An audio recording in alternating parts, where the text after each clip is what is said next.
Communities like this have had to endure tragedies like this too many times. We don't have all the facts, but we do know that, once again, innocent people were killed in part because someone who wanted to inflict harm had no trouble getting their hands on a gun. All right. Exploitation of a tragedy? Well, that's always the knee-jerk reaction, is that if we can just take the guns out of the hands of everyone in this country, these types of things won't happen again. As long as evil and cowardice is alive in the world, and I suggest it has been and it will be, there will be people who have, for whatever reason, again, we don't know, as the President said, we don't have all the facts, and I'm not ready to point to any particular policy, but I know that we need to be working to bring people together in this country.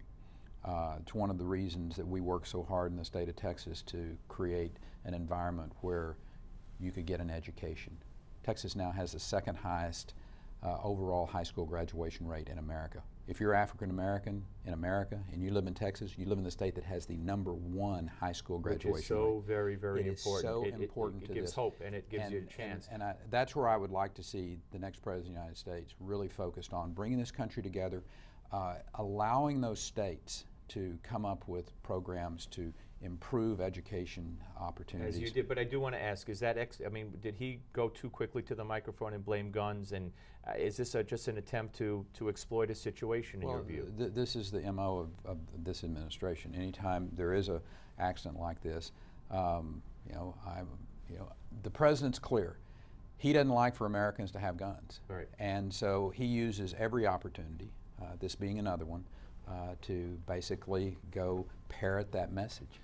There's a debate going on today especially, should this be called an act of terror as opposed to a, whatever they're calling it, crime or murder or terror? Well, what's the line there in your view? I don't know, but I think the facts, once we get them, there were